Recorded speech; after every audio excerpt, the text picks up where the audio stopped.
আমি আবারও আপনাদের সামনে হাজির হতে বাধ্য হলাম, কারণ কি জানেন, বাংলাদেশের সুশীল সমাজের সবচেয়ে জ্ঞানী গুণী ব্যক্তি যারা আছেন, আজও পর্যন্ত কোনো একটা লোককে দেখলাম না যে বাংলাদেশ থেকে কোটি কোটি মানে হাজার হাজার কোটি টাকা মোবাইল কোম্পানি মানুষকে একটা সিস্টেমের মাধ্যমে নিয়ে যাচ্ছে, অথচ কেউ কোনো কথা বলেন না। যেমন আমরা যে মোবাইলের জিবি এবং মিনিট ভরি, সেই ভরার ক্ষেত্রে কিন্তু তারা আমাদেরকে একটা মেয়াদ দেয়। এই মেয়াদ দিয়ে কিন্তু আমাদের সাধারণ অসহায় গরিব দুঃখী মানুষের টাকা কিন্তু তারা নিয়ে যাচ্ছে, কিন্তু কোনো লোক আজও পর্যন্ত প্রতিবাদ করে না।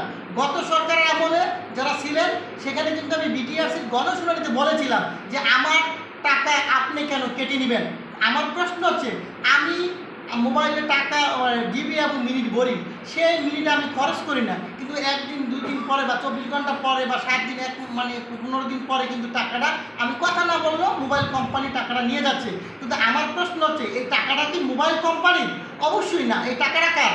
আপনার আমার পরিশ্রম, গ্রামের টাকা। কিন্তু আমার আপনার টাকা মোবাইল কোম্পানি কেন নিয়ে যাবে?